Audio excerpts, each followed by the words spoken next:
Hello class, welcome back बच्चों। बेटा बात कर रहे थे हम इंटरनल ट्रेड की, आधे से ज्यादा चैप्टर हो चुका है बेटा। अब कुछ 25% हमारा मुद्दा रहता है बेटा, 2 से 3 लेक्चर लगने हैं, चैप्टर फिनिश। बाबू बात कर रहे थे हम लार्ज फिक्स शॉप रिटेलर्स की। मेरी तरफ देखना, सब सामने देख रहे हैं बेटा। हमने एक चर्चा स्टार्ट की थी रिटेलर्स पर, और बेटा हमने बात कर ली थी इटिनेरेंट रिटेलर की और फिक्स शॉप रिटेलर का intro. Fix shop retailer further 2 part के थे, स्मॉल फिक्स शॉप रिटेलर और large fix shop retailer. Small fix shop retailer तक कहानी हो चुकी है, मुझे बात करनी है लार्ज फिक्स शॉप रिटेलर्स की। चलो जी बेटा, बात करनी है लार्ज फिक्स्ड शॉप रिटेलर्स की। सब सामने देखेंगे, पहले मैं बेस बनाऊंगा बेटा लार्ज फिक्स शॉप रिटेलर में बात करोगे तो बेटा फर्दर 5 कैटेगरी हैं, ठीक है ना, जिसमें से आज हम 2 पढ़ लेंगे और जो 2 पढ़ेंगे उनका डिफरेंस भी आज पढ़ेंगे, यानी कि आज टोटल 3 टॉपिक होने वाले, ठीक है जी। सबसे पहले बेटा बात करता हूं लार्ज फिक्स शॉप रिटेलर में। बाबू डिपार्टमेंटल स्टोर्स। लो प्यारे बच्चों, इस टॉपिक के साथ ब्यूटी ये है बेटा, इसमें आपका जिक्र भी आता है, ये देखो। हाँ वो अरे अरे अरे कितना खुश हुए बेटा। डिपार्टमेंटल स्टोर्स की बात कर रही है, सब सामने देखेंगे। पहले इंट्रो आपको बता देता हूं, लार्ज फिक्स शॉप रिटेलर में जितनी चीजें आपके कोर्स में है, सबसे पहले हमें उसका इंट्रोडक्शन लिखना है, फिर बेटा हमें उसके फीचर्स लिखने हैं, देन एडवांटेजेस, देन लिमिटेशंस, ठीक है ना। तो अच्छा खासा लेंथी टॉपिक है ये बेटा। डिपार्टमेंटल स्टोर्स क्या होते हैं? जैसे कि नेम सजेस्ट कर रहा है बेटा, departmental stores are divided into different departments and each department is confined to one particular activity. For example आप बेटा वी मार्ट में जाते हैं, वी मार्ट में आप देखते हैं बेटा वॉल हैंगिंग लगी होती है बेटा, एक सिल्वर कलर की प्लेट है बेटा, लिखा है ग्रोसरीज, सारी ग्रोसरीज वहां पर मिल रही है। आप आगे बढ़ते हैं बेटा, आगे एक सेक्शन बना हुआ है जहां बेटा एक वॉल हैंगिंग है, सिल्वर कलर की प्लेट है, लिखा है क्लोथिंग, तो बेटा वहां सारी क्लोथिंग आइटम है। आप आगे बढ़ते हैं बेटा, लिखा है किचन वेयर, सारी किचन रिलेटेड आइटम। आप आगे बढ़ते हैं, लिखा है मेडिसिन मिल रही है बेटा। बाबू ये क्या है बेटा?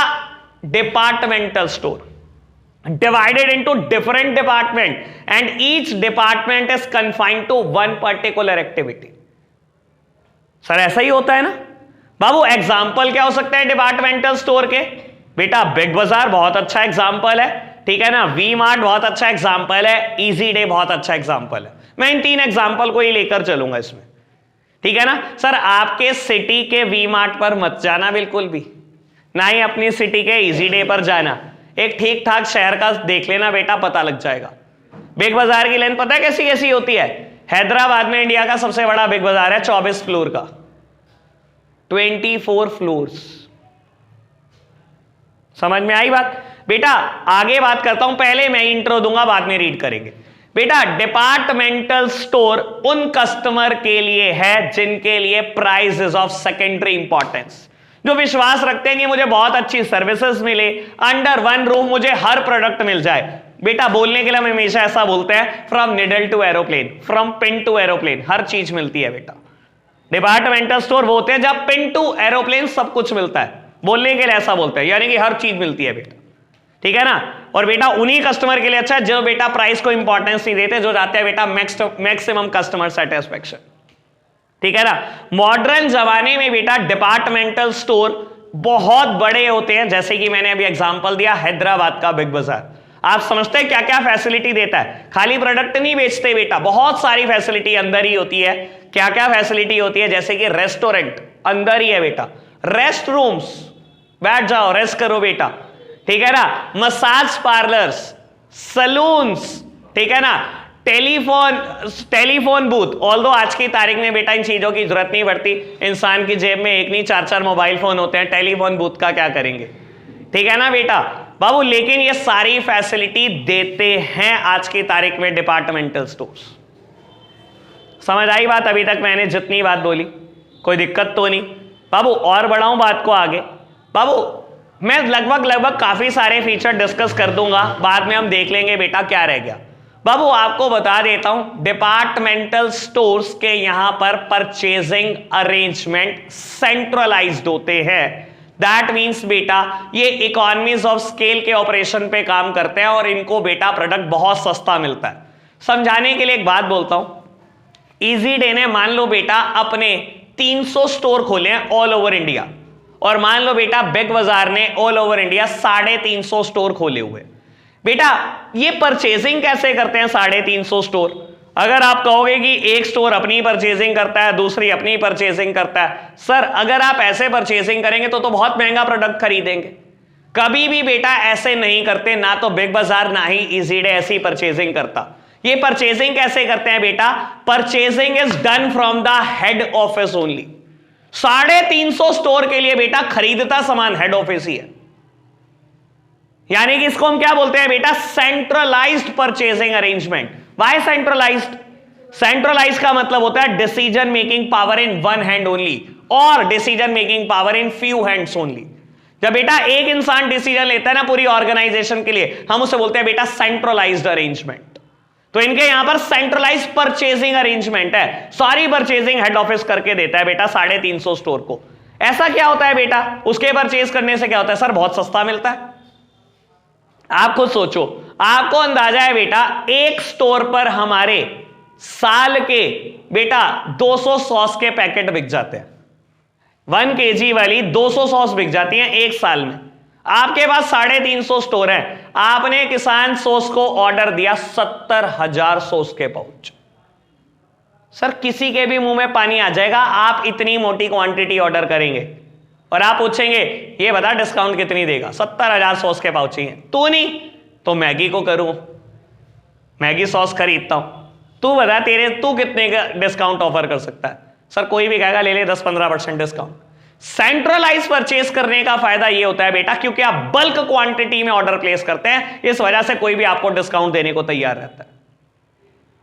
समझ में आई? अगर बेटा एक स्टोर अपने लिए परचेज करे तो आप सोचो एक स्टोर है बिग बाजार का और कह रहा है लाओ 200 सॉस के पाउच ले आऊं बेटा किसी होलसेलर से, क्या वो डिस्काउंट अवेल कर पाएगा 200 में उतनी जितनी 70,000 में मिलेगी? नहीं कर सकता ना। समझ में आई ना बात? आपने बिस्किट का पैकेट ऑर्डर करना है बेटा, आप सोचकर देखो बेटा, आप बिस्किट ऑर्डर कर रहे हो आईटीसी को, सनफीस्ट बिस्किट, कितनी क्वांटिटी? 10 लाख, 350 स्टोर के लिए 5 रुपए वाले पैकेट 10 लाख ऑर्डर कर रहे हो। सर किसी के भी मुंह में पानी आ जाएगा इतनी मोटी क्वांटिटी सुनकर।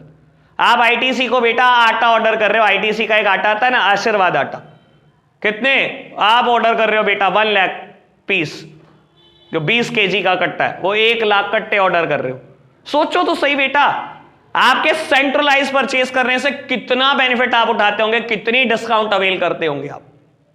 ऐसे थोड़ी आपको डिस्काउंट दे देते हैं। सर आपको भी तो डिस्काउंट देता है ना, बिग बाजार से अच्छी कोई डिस्काउंट दे पाता है क्या बेटा? बिग बाजार इतने अच्छे ऑफर देता है, इजी डे इतने अच्छे ऑफर देता है, क्यों? क्योंकि बेटा जब ये सेंट्रलाइज परचेज करते हैं तो बहुत कमा कर उठते हैं, परचेजिंग में ही बहुत कमा लेते हैं ये। क्लियर हुई बात? ओ लोग के अभी तक किसी बात में दिक्कत तो नहीं बेटा? एक और बात बाबू, ये जितने भी स्टोर्स होते हैं बेटा ये retailing as well as warehousing दोनों काम करते हैं। मतलब बाबू जो स्टोर है ना वहीं पर तो आप प्रोडक्ट बेच रहे हो और वहीं पर आपने वेयर हाउस बना रखा है। बेटा कुछ एरिया होते हैं ना बेटा जहां आपकी एंट्री रेस्ट्रिक्टेड होती है, आप जाना बिग बाजार बेटा, स्टोर में ही कुछ एरिया होते हैं जहां पर आपकी एंट्री रेस्ट्रिक्टेड होती है, लिखा होता है ना बेटा योर एंट्री इज प्रोहिबिटेड। क्यों एंट्री रेस्ट्रिक्टेड है बेटा? अंदर वेयर हाउस बना रखा है उन्होंने, वहीं सामान स्टोर करते हैं, कोई अलग लोकेशन नहीं ले रखी। ये जान के स्पेस इतना बड़ा लेते हैं कि वहीं पर प्रोडक्ट बेच रहे हैं और वहीं पर वेयर हाउस मेंटेन कर रखा होता है इन्होंने। क्लियर बात? समझ में आई? क्योंकि बेटा ये बहुत बड़ी फॉर्म ऑफ ऑर्गेनाइजेशन है, it is managed by a joint stock company. ये कंपनी बनाकर ही काम कर सकते हैं, partnership firm, sole proprietorship firm इनके लिए सुटेबल नहीं है। सर आपने नेशन वाइड काम करना हो तो बेटा आपको पता है ना पैसे बहुत चाहिए, और पैसे बहुत चाहिए तो सर एक ही बेटा बिजनेस है जो रेस करके दे सकता है बहुत पैसे, वो कंपनी है। ये सब बातें आपने पुराने टाइम में मुझसे पढ़ रखी है बेटा। तो बाबू कंपनी ही बनानी पड़ती है इनको। इतने स्टोर खोलना, इतना सारा स्टॉक मेंटेन करना अरबों रुपए चाहिए, और अरबों रुपए बेटा सिर्फ कंपनी के पास होते हैं, किसी पार्टनरशिप फर्म के पास नहीं होते, किसी सोल प्रोप्राइटर के पास नहीं होते अरबों रुपए। क्लियर बात? और बात बताता हूं बेटा, हमेशा ध्यान रखना ये मैनेज्ड कैसे होता है ये समझ लो। बाबू डिपार्टमेंटल स्टोर में हर डिपार्टमेंट का एक मैनेजर होता है, जैसे हम बोलते हैं डिपार्टमेंटल मैनेजर। यानी कि बेटा एक सेक्शन आपने बनाया हुआ है ग्रोसरीज, ठीक है जी, और ग्रोसरीज में आपने स्पेस दिया हुआ है 50 गज का या 100 गज का बेटा, ठीक है ना बेटा। उस 50-100 गज में ना 10 लोग काम कर रहे होंगे, लेकिन बेटा उस 10 लोगों के ऊपर एक डिपार्टमेंटल मैनेजर जरूर होगा जो अपने डिपार्टमेंट से रिलेटेड सारी एक्टिविटी का ध्यान रखता होगा।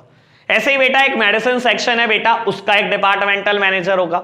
यानी कि बेटा हर डिपार्टमेंट का एक मैनेजर होता है। अगर मैं बोलूं एक ठीक ठाक बिग बाजार में आपने 25 सेक्शन बनाए तो 25 डिपार्टमेंटल मैनेजर होंगे, बाकी स्टाफ अलग है। वो डिपार्टमेंटल मैनेजर रिपोर्ट करते हैं जीएम को। जीएम मतलब जनरल मैनेजर। जनरल मैनेजर क्या होता है? जो इन 25 डिपार्टमेंटल मैनेजर के ऊपर है। और वो जीएम किसको रिपोर्ट करता है बेटा? मैनेजिंग डायरेक्टर को।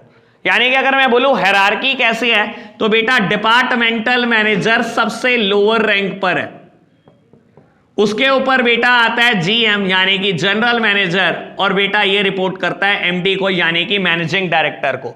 बाबू सहारनपुर में जो मान लो वी मार्ट है, वहां पर 10 डिपार्टमेंटल मैनेजर है, ठीक है ना। ये 10 डिपार्टमेंटल मैनेजर सहारनपुर के एक जीएम को रिपोर्ट करते हैं। ऐसे बेटा वी मार्ट ने मान लो 150 स्टोर खोले हुए हैं ऑल ओवर इंडिया, तो बेटा 150 जीएम होंगे, ये किसको रिपोर्ट करते होंगे? एमडी को रिपोर्ट करते होंगे, मैनेजिंग डायरेक्टर को रिपोर्ट करते होंगे।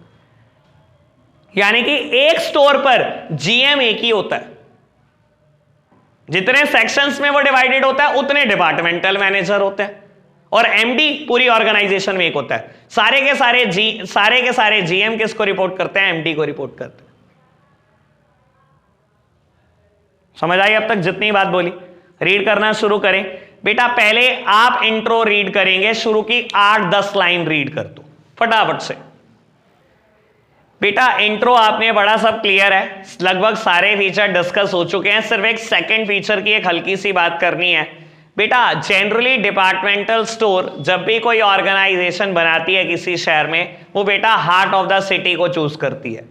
आपको भी पता है बेटा, आपके शहर का हार्ट बेटा कोर्ट रोड है, और सारे स्टोर ये वहीं दिखाई देते हैं। चाहे आप बात कर लो बेटा वी मार्ट की, चाहे आप बात कर लो बेटा इजी डे की। बिग बाजार अभी खुला नहीं, खुलेगा वहीं खुलेगा, देख लेना आप, ठीक है। बात समझ में आती है आपको? ये बढ़े आगे बेटा। मेरिट्स की बात करेंगे। मेरिट्स में बेटा हमें बहुत सारी हेडिंग दिखाई दे रही होंगी, कुछ 5, ठीक है ना। 5 में से काफी बात हो चुकी है, बस बेटा मेरे को हेडिंग पढ़नी है और आगे की बात बतानी है आपको। सबसे पहले attract large number of customer. बेटा क्यों लार्ज नंबर ऑफ कस्टमर को अट्रैक्ट करता है? क्योंकि हार्ट ऑफ द सिटी में लोकेटेड है, ठीक है ना। शहर के बीचों बीच लोकेटेड है बेटा, शहर के सबसे पॉश एरिया में लोकेटेड है, हर कोई वहीं जाना पसंद करता है बेटा, इसलिए सबसे ज्यादा कस्टमर अट्रैक्टेड होते हैं। Second one convenience in buying. बेटा कन्वीनियंस इन बाइंग क्यों?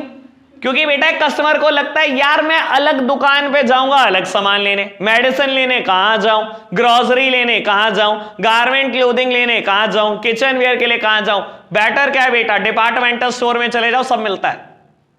सर मैं आपको एक बात बता देता हूं, हमारी सिटी में, या आप अगर बात करोगे मेन सिटी लेवल पर और रूरल एरिया पे, ये चीजें पॉपुलर नहीं है।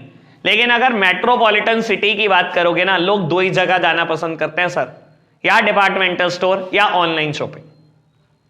Sir most of the population अगर आप वहां देखोगे, दिल्ली साइड देख लो या किसी और मेट्रोपॉलिटन सिटी को देख लो ना बाबू, सर्विस क्लास है, उनको छुट्टी नहीं मिलती बेटा।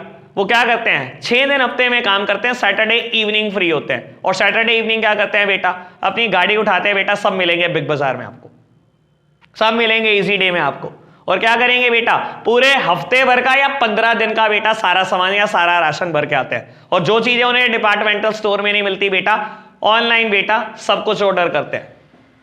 उनके पास टाइम नहीं होता इन चीजों के लिए बेटा कि वो अलग अलग दुकान जाएंगे। आपको पता है ना बेटा, हमारे यहाँ ही तो फैसिलिटी है बेटा, हर चीज हमारे घर के पास अवेलेबल हो जाती है, वहां ऐसी चीजें है ही नहीं,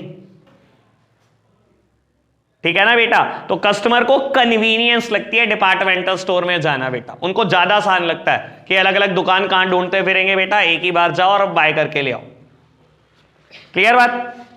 बढ़ाएं बात को आगे बेटा third one is attractive services, अभी हो चुकी है इसकी बात। बेटा मॉडर्न डिपार्टमेंटल स्टोर में बहुत सारी चीजें ऐसी हैं बेटा जो आपको अट्रैक्ट करती हैं, ठीक है ना। मैं और बोलूं तो बेटा मॉडर्न डिपार्टमेंटल स्टोर में देखोगे तो गेमिंग जोन होते हैं बेटा, आज की तारीख में बच्चों के गेमिंग जोन अलग होते हैं बेटा, ठीक है ना। बाकी तो बातें जो मैंने बोली वो तो सब है ही है। Fourth one economy of large scale operation. Sir ये भी बात है, इकोनॉमी मतलब सस्ता पड़ता है। सस्ता क्यों पड़ता है बेटा? क्योंकि हर चीज लार्ज स्केल पे बाय होती है, ठीक है ना बेटा। वही आईटीसी का एग्जांपल, वही किसान सॉस का एग्जांपल। बेटा fifth one promotion of sales, काम की बात बेटा, क्योंकि ये मैनेज होती है बाय कंपनी और बेटा कंपनी के पास रिसोर्सेस की, पैसों की कोई कमी नहीं है, तो बेटा ये प्रमोशन में बहुत पैसा खर्च कर सकते हैं। बिग बाजार को देखोगे तो बेटा टीवी ऐड कर देता है सिर्फ ये बताने के लिए कि इस फ्राइडे हमारे यहां सेल है। TV add, a single TV add will cost 5 CR। Add कितनी देर का है? 7 सेकंड का। पैसे कितने लगेंगे? 5 करोड़। परवाह ही नहीं है सर, तो ये प्रमोशन पे बहुत पैसे खर्च कर सकते हैं। क्लियर बात? एक बार पांचों मेरिट आप रीड करेंगे, फिर बताओ कोई समस्या, कोई प्रॉब्लम तो नहीं है। बेटा आगे बढ़ते हैं, लिमिटेशंस पढ़ते हैं। सबसे पहली हेडिंग लिखी गई है लैक ऑफ पर्सनल अटेंशन। मेरी तरफ देखना प्यारे बच्चों, मैं हेडिंग बताता हूं, इनसे अच्छे एक्सप्लेन करूंगा, बुक में कुछ नहीं लिखा हुआ। बेटा देखो ये बोलता है lack of personal attention. Personal attention मतलब हर बार प्रैक्टिकली पॉसिबल नहीं हो पाता बेटा कि आपको एक सेल्समैन प्रोवाइड कर दिया जाए। जनरली बोलूं तो बेटा best part of the day and the best day of the week में पर्सनल अटेंशन देना पॉसिबल नहीं होता। समझाता हूं क्या मतलब है मेरी बात का। मैंने क्या बोला? Best part of the day. Best part of the day क्या होता है बेटा? शॉपिंग के लिए इवनिंग, ठीक है ना। और बेटा best day of the week weekend, weekend हाँ सैटरडे संडे, ठीक है ना बाबू। इन दोनों टाइम पर हर कस्टमर को सेल्समैन दे सकता है डिपार्टमेंटल स्टोर? नहीं दे सकता। क्यों बेटा? सबसे ज्यादा भीड़ होती है। अगर आप मेट्रोपॉलिटन सिटी में जाओ बेटा 100 200 250 कस्टमर एक टाइम पर डिपार्टमेंटल स्टोर के अंदर जाता है। सर इतने लोगों को एक पर्सनल सेल्समैन देना जो गाइड कर दे कि हमारा सामान यहां पड़ा है, यहां से देख लो, ये अच्छा है ये बुरा है, बेटा प्रैक्टिकली पॉसिबल नहीं है। तो कहता है बेटा ऐसी जगहों पर आपको पर्सनल अटेंशन नहीं मिल पाती।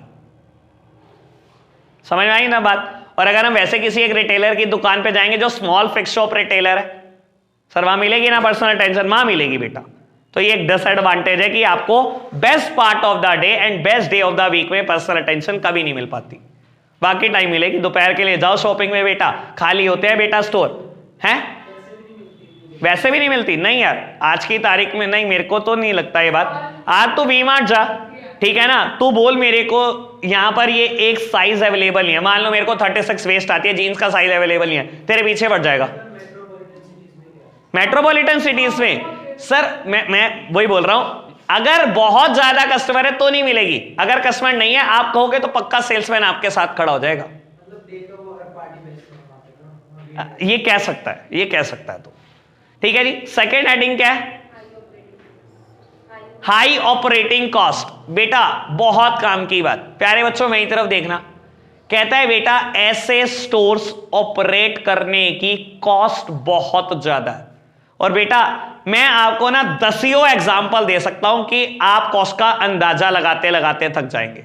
बेटा आप सिर्फ अपने शहर में आ जाओ, आपको लगेगा इन्होंने स्टोर चलाई क्यों रखा है, इतने तो कमा भी नहीं सकते। ये एनवाई खोला था ना, 1 साल 1.5 साल में बंद हो गया। आपको पता है डेली रेंट कितना था? Daily rent 20,000। 6 लाख रुपए मंथली रेंटल पे आपने एनवाई खोला हार्ट ऑफ द सिटी में, अच्छा खासा स्पेस लेकर। 6 लाख, 3 फ्लोर आपने कवर करे, एक फ्लोर पे 20 स्टाफ काम कर रहा है, 60 लोग काम कर रहे हैं, एवरेज सैलरी 10,000। सर 6 लाख रुपए सैलरी, 24 आवर आप एसी चला रहे हो बेटा। मतलब जब भी स्टोर खुलता है एसी चल रहा है, सेंट्रलाइज्ड एसी प्लांट आपने लगाया हुआ है। एसी के बिल सोच लो आप, इलेक्ट्रिसिटी बिल सोच लो, लाइट ही नहीं बंद करते आप। तो आपने पूरे स्टोर की लाइटें स्टोर खुलते ही जला देनी है बेटा, बंद नहीं होनी आखिरी रात तक। बेटा 2-2, 3-3 लाख रुपए बिजली का बिल, 15-17 लाख रुपए एक आप 3 मंजिल के स्टोर में लगा रहे हो बेटा। इतना कमा सकते हो आप अपनी सिटी से, आप बहुत अच्छे से जानते हो। नहीं कमा सकते ना? वी मार्ट को देख लो बेटा। आप क्या समझते हो वी मार्ट का रेंट? मैं बोलता हूं छोटे से डोमिनोज का रेंट 1.5 से 2 लाख रुपए महीने। वी मार्ट का रेंट क्या है? कम से कम 5 से 6 लाख। कितना स्टाफ काम करता है? 40 से 50 स्टाफ। किसी की भी सैलरी 10,000 से कम नहीं है। जो मैनेजर होते हैं उनकी सैलरी 20-20, 25-25 हजार होती है। मैं तो सबकी 10 ही मान रहा हूं। 50 बंदों की सैलरी 10, 5 लाख रुपए महीना। अगेन सेंट्रलाइज एसी प्लांट लगे हुए हैं बेटा, 24 आवर लाइट जलती रहेंगी बेटा, कभी बंद नहीं होने वाली। कुछ गार्ड खड़े हैं बेटा, उनकी सैलरी है। इलेक्ट्रिसिटी लाइट जाने पर बेटा आपके पास जनरेटर की फैसिलिटी है। पेट्रोल डीजल फूक रहे हो बेटा, क्या ही कमा लेते हो। 15-17 लाख रुपए आप एक स्टोर के लिए बेटा खर्च कर दे तो कमा क्या रहे हो आप? तो कहता है बेटा इनकी ऑपरेटिंग कॉस्ट बहुत ज्यादा है बेटा। तो गलत कहां कह रहे हैं बेटा? ऐसे स्टोर की ऑपरेटिंग कॉस्ट होती ही बहुत ज्यादा है सर। बाकी सारी जगह पर भी यही खर्चे हैं, लेकिन बाकी सारी जगह पर बेटा कस्टमर भी आपके पास उसी हिसाब से है, इसलिए आप कमा वहां बहुत लेते हो।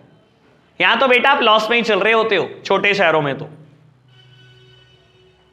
क्लियर है ना बेटा? High operating cost. Third heading is high possibility of losses. Sir ये बहुत काम की बात।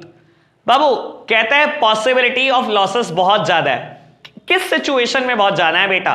बाबू देखो एक बात बताता हूं, कभी भी बेटा अगर कस्टमर का टेस्ट एंड प्रेफरेंसेस चेंज हो जाए तो बेटा, या मैं बोलता हूं बेटा फर्दर कोई इंप्रूवमेंट हो जाए किसी प्रोडक्ट में, या बेटा टेक्नोलॉजिकल चेंजेस हो जाएं, या बेटा मैं बोलता हूं गारमेंट का फैशन आउट हो जाए, तो आप ह्यूज लॉसेस में आ जाते हैं। आप एक स्टोर चलाते हैं वी मार्ट सहारनपुर सिटी में, जिसमें आपने इस स्टोर के लिए 100 जीन खरीदी बेटा, जो पेंसिल फिट है, मतलब नैरो बॉटम जींसेस 100 खरीदी, ठीक है सर। ऐसे आपके 150 स्टोर और है, आपने सबके लिए 100 एवरेजली खरीदी। 15,000 जीन खरीदी आपने नैरो बॉटम, और एकदम से फैशन आउट हो गया, दोबारा बेल बॉटम का फैशन आ गया। आप समझ सकते हो बेटा हाई पॉसिबिलिटी ऑफ लॉसेस, क्योंकि आप बल्क में खरीदते हो। अगर कस्टमर का टेस्ट एंड प्रेफरेंसेस हल्का सा बदल जाए, या फैशन आउट हो जाए किसी चीज का, या किसी चीज में टेक्नोलॉजिकल चेंजेस हो जाए बेटा, या कोई फर्दर इंप्रूवमेंट के साथ कोई नया प्रोडक्ट आ जाए, आपके पुराने सारे प्रोडक्ट सब वेस्ट। और फिर आपको बाद में क्या करना पड़ता है? स्टॉक क्लियरेंस सेल, आधे आधे भाव में उठवा रहे हो बेटा और लॉसेस खा रहे हो। आपने मान लो एक एवरेजली जीन्स 1000 रुपए की खरीदी, और 15,000 जीन आपने खरीदी है बेटा, और मैं बोलता हूं आपने बाद में 500 के हिसाब से उठाई, तो बेटा 500 रुपए पर जीन लॉस बियर करा 15,000 जीन्स का। और क्या ये साल में आपके साथ एक बार होता होगा? सर कितनी बार होता होगा? तो बेटा पॉसिबिलिटी ऑफ लॉसेस भी बहुत है। क्लियर है ना बात? And last one is inconvenient location, काम की बात। सर देखो, क्योंकि डिपार्टमेंटल स्टोर रेजिडेंशियल एरिया के आसपास नहीं होते। अब हमारे हिसाब से देख लो ना बेटा, हार्ट ऑफ द सिटी में कोई चीज लोकेटेड है, ठीक है ना, इजी डे, और हम रहते कहां हैं बेटा? हम रेजिडेंशियल एरिया में रहते हैं, और हमारे घर पर गेस्ट आए हैं बेटा जिनको हमें कोल्ड ड्रिंक पिलानी है, कोल्ड ड्रिंक है नहीं। अब कौन जाएगा इजी डे से लेने? जिस मेहमान को नहीं पिलानी है उसको तो कह सकते हो आप इजी डे पे बच्चा कोल्ड ड्रिंक लेने गया, आप बैठो बैठो, ठीक है ना ठीक है ना। जिसको पिलानी है बेटा उसके लिए थोड़ी कह दोगे आप ये बात, फिर तो आप क्या करोगे? पड़ोस से खरीद के पिला दोगे बेटा। तो ऐसे केसेस में ये लोकेशन इनकन्वीनियंट हो जाती है, ठीक है ना। रायवाला वाला एक किस्सा है, ठीक है ना।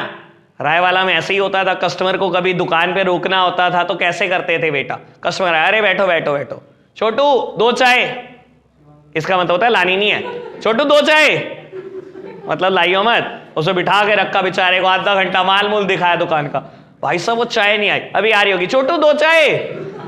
सारी दुकान का माल दिखा दिया लेकिन चाय नहीं पिलाई बेचारे को ठीक है ना। तो बेटा जिसको कोल्ड ड्रिंक नहीं पिलानी होती उसे कह दो ना, बच्चा इजी डे से लेने गया, ठीक है ना बेटा। तो इनकन्वीनियंट लोकेशन हो जाती है बेटा। अगर कोई चीज इमरजेंसी में चाहिए तो बेटा एकदम से नहीं आ सकती। क्लियर बात? फटाफट से चारों लिमिटेशन पढ़कर बता दो बेटा। आगे एक मेन टॉपिक स्टार्ट करते हैं बाबू। लार्ज फिक्स शॉप रिटेलर में सेकंड टॉपिक है चेन स्टोर और मल्टीपल शॉप। चेन स्टोर्स और मल्टीपल शॉप्स, बेटा अब डिपार्टमेंटल स्टोर और चेन स्टोर में कुछ फर्क होता है, बहुत आराम से समझना। बेटा चेन स्टोर्स क्या होते हैं, नाम से समझो, चेन स्टोर या मल्टीपल शॉप। आप ऑल ओवर इंडिया एक के बाद एक शॉप खोलते चले जाते हैं ऑफ द सिमिलर अपीयरेंसेस, जैसे कि लेवाइस, जैसे कि डोमिनोज, जैसे कि मैकडी, जैसे कि केएफसी, जैसे कि रॉयल एनफील्ड। क्या बेटा सेम अपीयरेंस के साथ होती हैं? बिल्कुल सेम अपीयरेंस के साथ होती हैं बेटा।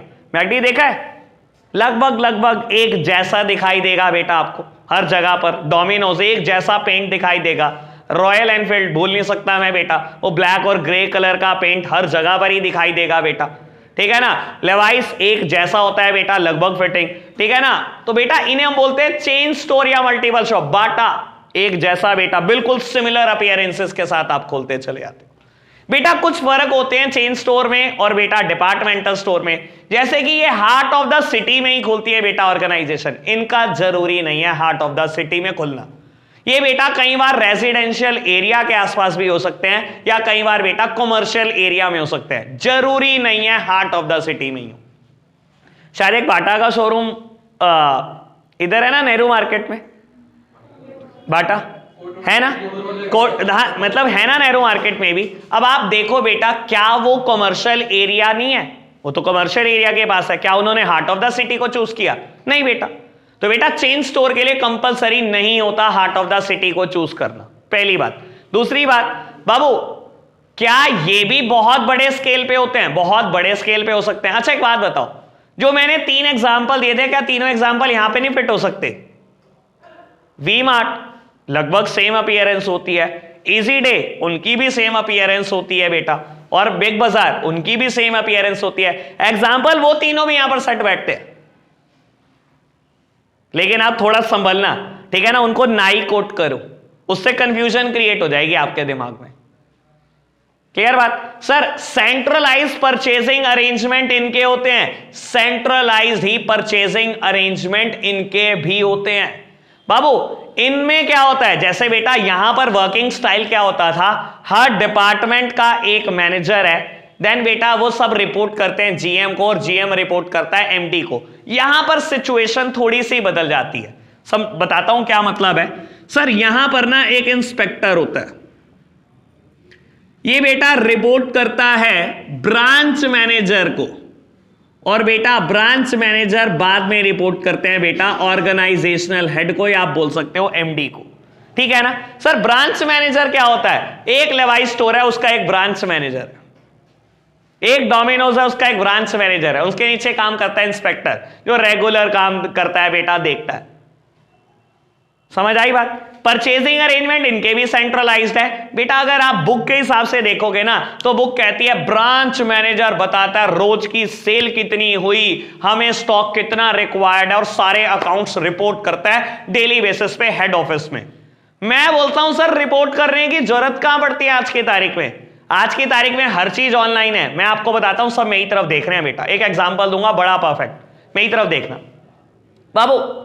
होता क्या है, हेड ऑफिस ने डोमिनोज में स्टॉक भेजा, और इतना स्टॉक भेजा बेटा आटे का कि बाबू एक बार में 5000 पिज्जा बन सकते हैं, ठीक है जी। इतनी वेजिटेबल भेजी। पता है आपको वेजिटेबल कहां से आती है? Most of the time centralised ही आती है। कभी किसी ने स्टॉक उतरते हुए देखा है डोमिनोज में? कैसे उतरता है? क्या बात करते हो तुम? सर ट्रक में आता है और कैरियर के एसी लगे हुए होते हैं पीछे, कैरियर के एसी लगे होते हैं ताकि कोई भी वेजिटेबल अंदर खराब ना हो जाए। स्पेशल काइंड ऑफ वेजिटेबल भेजते हैं बेटा इनके लिए, स्पेशल काइंड ऑफ आटा आता है इनके लिए बाबू, सॉसेस आती है इनके लिए, सब स्पेशल तरीके, सारी टॉपिंग स्पेशल आती है, ठीक है ना। अब आप ये समझो बेटा, उन्होंने स्टॉक पूरा गिनकर भेजा, कितने इसमें 5000 पिज्जा बन जाएंगे, इतनी इतनी वेजिटेबल लग जाएगी, इतनी इतने सॉसेस के पाउचेस, सब कुछ गिन के भेजा। अब होता पता है कि आप समझना इस चीज को, आज आपने 500 पिज्जा बेचे बाबू, आपको क्या लगता है कि ब्रांच मैनेजर को रिपोर्ट करना है एमडी को कि मैंने 500 पिज्जा बेच दिए? सर बताई थी ना बात कभी ना कभी आपको बेटा। आप जब बिल बनाते हो ना, आपने बिल में लिखा एक मीडियम पिज्जा बिका, पिज्जा का नाम दिस एंड दैट इतने रुपए का बिका, एंटर। जैसे ही आपने एंटर प्रेस करा, मान लो वो पिज्जा था 500 रुपए का, ब्रांच मैनेजर ने क्या एमडी को रिपोर्ट करना है 500 का पिज्जा बेचा? नहीं बेटा। जैसे जैसे आप पिज्जा बेचते चले जाओगे, मान लो आपने दिन में 2 लाख के पिज्जा बेचे, अगले दिन 2 लाख रुपए आपको उनके अकाउंट में जमा कराने होते हैं। आपको कोई अकाउंट्स बना के देने जी, आप 2 लाख के पिज्जा बिके। आप जब सेल के लिए एंटर प्रेस करते हो बेटा, सारी सेल ऑटोमेटिकली हेड ऑफिस जाती है, तो उनको ऑटोमेटिकली पता होता है बेटा कितने पिज्जा बिके, कितने रुपए के बिके। बाबू आज 500 पिज्जा बिक गए, तो उन्होंने पहले ही अपने स्टॉक में लेस कर दिया कि आपके पास अब 4500 पिज्जा के लिए मटेरियल बचा है। इतनी सॉसेस के पाउच बिक गए, अच्छा आपके पास इतने सॉसेस के पाउच बचे हैं बेटा, इतनी वेजिटेबल लग गई होगी 500 पिज्जा में एवरेजली, तो आपके पास इतनी वेजिटेबल का स्टॉक बचा होना चाहिए। उनके पास हर चीज ऑटोमेटिकली आती रहती है। बुक तो कहती है हर चीज रिपोर्ट करता है ब्रांच मैनेजर, मैं कहता हूं रिपोर्टिंग की जरूरत ही नहीं पड़ती बेटा, automatically it is reported. Clear हुई बात? इसके अलावा एक बात सर, सारे चेन स्टोर में यूनिफॉर्म पॉलिसीज चलती हैं और ये पॉलिसीज हमेशा हेड ऑफिस इंप्लीमेंट करता है। पता है ना आपको, इनिशियली जब डोमिनोज सहारनपुर सिटी में खुला था, सॉसेस आर फ्री, पता है आपको ये बात? फिर उन्हें पता लगा कि यहां के लोग तो बहुत भुक्खड़ है, ये सॉस में ही लूट जाएंगे डोमिनोज का स्टोर। लोग क्या करते थे, 10 पाउच जेब में, ये सॉस की डब्बी गायब, वो सॉस गायब होगी। इनको पता लगा ये बहुत भुक्खड़ है, जितना प्रॉफिट है सारा सॉस में ही उलझ जाएगा हमारा बेटा, तो फिर इन्होंने सॉसेस पेड कर दी। और कुछ टाइम बाद वो दिन दूर नहीं जब ऑरिगेनो चिली फ्लेक्स भी पेड हो जाएंगी। मैंने एक इंटरव्यू में सुना था कि ये चिली फ्लेक्स और ऑरिगेनो बेटा आपकी नीड से ज्यादा देते हैं आपको, और वो भी फ्री ऑफ कॉस्ट। बात बताई थी ना शायद मैंने आपको, वो इसीलिए देते हैं बेटा ताकि डिमांड बनी रहे। आप घर पे देखते हैं अच्छा डोमिनोज की चिली फ्लेक्स पड़ी है, कहता है ये एक साइकोलॉजिकल इंपैक्ट है। एक तो उनका ऐड की कॉस्ट बच रही है, आप ऐड कर रहे हैं, घर ले जा रहे हैं ना फालतू जेब में डाल के ऑरिगेनो चिली फ्लेक्स, फ्रिज में रख रहे हैं ना बेटा, एक तो आप ऐड कर रहे हैं और वो देख देख के बार बार मन करता है बेटा पिज्जा खाने का, ठीक है ना? वैसे वो दिन दूर नहीं बेटा जब ये भी पेड होने लगेंगी, ठीक है ना? लूट तो रही होंगे आप उनको। बात समझ में आई बेटा? मैंने काफी इंट्रो दिया, एक बार आप इंट्रो पढ़ो और सारे फीचर पढ़ दो फटाफट से। 1000 की गड्डी भूल गई। चलो जी बेटा स्टार्ट करते हैं एडवांटेजेस। बेटा पहली एडवांटेज की हेडिंग है economies of scale, second advantage है एलिमिनेशन ऑफ मिडलमैन, और बेटा 6th एडवांटेज है लो कॉस्ट। तीनों एक ही बात, मेरी तरफ देखना। सर पहली हेडिंग का मतलब क्या है? सस्ता पड़ता है। इकोनॉमीज ऑफ स्केल क्या होता है बेटा? जब आप किसी चीज को मैसिव स्केल पे प्रोड्यूस करते हैं या परचेस करते हैं तो सस्ता पड़ता है। 6th हेडिंग भी कह रही है लो कॉस्ट, और बेटा 2nd हेडिंग कह रही है एलिमिनेशन ऑफ मिडलमैन। मेरी तरफ देखना। सर आपका एक स्टोर है, आप स्टोर के ब्रांच मैनेजर हो, क्या आप परचेस करते हो अपने स्टोर से रिलेटेड कुछ भी? नहीं बेटा। परचेस कौन करता है? हेड ऑफिस परचेस करता है। तो जब हेड ऑफिस परचेस करता है बेटा, तो आपको क्या लगता है वो परचेस किसी रिटेलर या होलसेलर से करता होगा? सीधा मैन्युफैक्चरर। क्वांटिटी कितनी खरीदनी है उसने? कई लाखों। तो कई लाखों क्वांटिटी किसको ऑर्डर प्लेस करेगा? मैन्युफैक्चरर को। और जब मैन्युफैक्चरर को ऑर्डर प्लेस करेगा, क्या कोई बीच में मिडलमैन आया? सर मिडलमैन क्या होता है? मैन्युफैक्चरर बेचता है होलसेलर को, होलसेलर बेचता है रिटेलर को, और आप बेटा कंज्यूमर को बेचते हो। यू आर अ रिटेलर, ठीक है ना? आपका एक स्टोर है सहारनपुर में डोमिनोज का, आपको रॉ मटेरियल खरीदना है बेटा पिज्जा बनाने के लिए। अगर मैं आपको कहूं कि आपको खरीदना है, तो सर आप सीधी सी बात है आप यहां तक कभी नहीं पहुंच पाएंगे। आप क्या करेंगे? होलसेलर के पास जाएंगे, सामान खरीद कर आ जाएंगे। और बेटा क्या ये मिडलमैन आ गया कि नहीं आ गया? बीच में आ गया। सर आप खरीदते ही नहीं है, खरीदता है हेड ऑफिस, और हेड ऑफिस कभी किसी मिडलमैन को बीच में नहीं आने देता, सीधा मैन्युफैक्चरर। क्योंकि क्वांटिटी कुछ भी खरीदनी है बेटा कई लाखों। आपको क्या लगता है जब बेटा ऑरिगेनो के पाउच बनवाता होगा या चिली फ्लेक्स के पाउच डोमिनोज बनवाता होगा, कितनी बनवाता होगा एक बारी में क्वांटिटी? कई करोड़। जब बेटा बॉक्सेस बनाता होगा जिसमें पिज्जा बेचता है, कितने बनवाता होगा? कई करोड़। तो आपको लगता है किसी होलसेलर को कहता होगा ये गत्ते के डब्बे बना दे? सीधा मैन्युफैक्चरर। कोई मिडल मैन नहीं आएगा तो सस्ता ही तो पड़ेगा। क्लियर है ना बेटा? फर्स्ट, सेकंड और सिक्स हेडिंग बिल्कुल सेम है, कुछ नहीं बदला। बड़े आगे बेटा। चलो जी, third one is no bad debt. Sir जब उधार ही नहीं बेचते तो बैड डेट का क्या मतलब? सारी की सारी सेल आपकी कैश है, एक भी चेन स्टोर ऐसा नहीं है जो उधार देता है। देता है क्या कोई? बिकवा देते हैं आप अब तक तो। Fourth one is transfer of goods. काम की बात। सर अगर किसी एक स्टोर पे एक पर्टिकुलर चीज की डिमांड नहीं है तो आप उसको दूसरे स्टोर पे ट्रांसफर कर देते हो जहां उस चीज की डिमांड आती है। समझाने के लिए एक एग्जांपल देता हूं आपको बेटा। रिलायंस ट्रेंड्स आपके शहर में, रिलायंस ट्रेंड्स बहुत और लोकेशन पर भी है इंडिया की, मान लो बेटा, और इंडिया की 100-150 लोकेशन पर है। बाबू इनिशियली जब आपने सहारनपुर के लिए गुड्स खरीदा तो आपने बेटा जब जीन खरीदी तो जीन की वेस्ट प्लस साइज भी खरीद ली, 40, 42, 44, 46 ऐसी वेस्ट भी खरीद ली। जबकि बेटा इतने तगड़े लोग इस सिटी में नहीं थे, आपका सामान नहीं बिका। तो ऐसे केसेस में आप क्या करते हो बेटा? देखते हो और किस स्टोर पर बेटा इन प्लस साइज के डिमांड है और आप बेटा इन गुड्स को वहां ट्रांसफर कर देते हो। जैसे कि मोस्ट ऑफ द टाइम अगर आप देखते हो तो पंजाब के लोग बहुत तगड़े होते हैं। आपने क्या करा? सहारनपुर के स्टोर से उठाकर पंजाब के किसी स्टोर में बेटा वो गुड्स को ट्रांसफर कर दिया, वहां वो गुड्स बिक गया। समझ आई बात? All okay? बढ़ाएं बात को आगे बेटा। नेक्स्ट हेडिंग है diffusion of risk. What do you mean by diffusion of risk? Risk को डिफ्यूज करना। बेटा रिस्क कैसे कम कर सकते हो आप अपना? मेरी तरफ देखना। सर इनिशियली जब डोमिनोज चला होगा तो एक फ्रेंचाइज के साथ चला होगा। एक फ्रेंचाइज जब अच्छे खासे प्रॉफिट में आ गए तो आपने दूसरी दी। बेटा इनिशियली फ्रेंचाइज हमेशा लॉस में चलती है। हमारे बिजनेस का रूल है बेटा, पहले तो हमेशा लॉस में होता है, फिर कहीं बेटा आता है बीपी पर, ठीक है ना, ब्रेक इवन पॉइंट पर, यानी कि no profit no loss situation, उसके बाद कहीं जाकर प्रॉफिट में आता है। तो बेटा जब भी ये फ्रेंचाइज बांटते हैं या स्टोर खोलते हैं, रिलायंस ट्रेंड्स ने स्टोर खोले, जब शुरू के 10 प्रॉफिट में आ गए तो 11वां खोला, 11वें में लॉस चलता रहेगा, कोई नहीं, 10 में प्रॉफिट आता रहेगा। बेटा 11वें का लॉस 10 स्टोर प्रॉफिट पूरा करते रहेंगे ताकि बेटा एक नया स्टोर और खोल पाए। एक नया स्टोर खोलेंगे, वो लॉस में आएगा, 11 प्रॉफिट में चल रहे होंगे बेटा, इसका लॉस वो पूरा कर रहे होंगे बेटा, धीरे धीरे ये प्रॉफिट में आएगा, एक नया स्टोर खोल देंगे। तो बेटा ऐसे रिस्क को डिफ्यूज करते हैं चेन स्टोर। समझ में आई? सारे लॉसेस में चल रहे होंगे, एक नया खोल दोगे आप? कभी नहीं खोलोगे बेटा। जब आपके सारे स्टोर प्रॉफिट में चल रहे होते हैं, 1-2 लॉस में चल रहे होते हैं, तब आप एक नया खोलने की सोचते हो। ठीक है ना? यानी कि आप अपने रिस्क को डिफ्यूज करके चलते हो। All okay? Seventh heading is flexibility. बेटा यहां पर फ्लेक्सिबिलिटी का क्या मतलब है?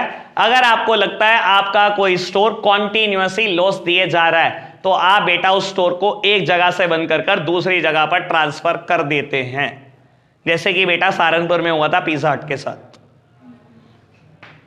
सेम सिचुएशन थी ना, पहले महीने लॉस, दूसरे महीने लॉस, साल भर तो उनको पता ही होता है लॉस आना है तो टेंशन नहीं, साल भर तो उन्होंने लॉस बियर करा। जब देखा साल बाद भी प्रॉफिट मेकिंग नहीं हो रही, लॉस लॉस लॉस लॉस, 1.5-2 साल जब उन्होंने लॉस बियर कर दिया तो उन्होंने बेटा वो स्टोर यहां से उठाकर बंद कर दिया, किसी और लोकेशन पे खोल दिया होगा। वो लोग के बढ़ जाएं बेटा आगे, फटाफट से एक बार मैरिट्स पढ़ लो, फिर बेटा बात करते हैं डीमेरिट्स की। आज के लिए इतना ही रखते हैं बच्चों, बाय बाय।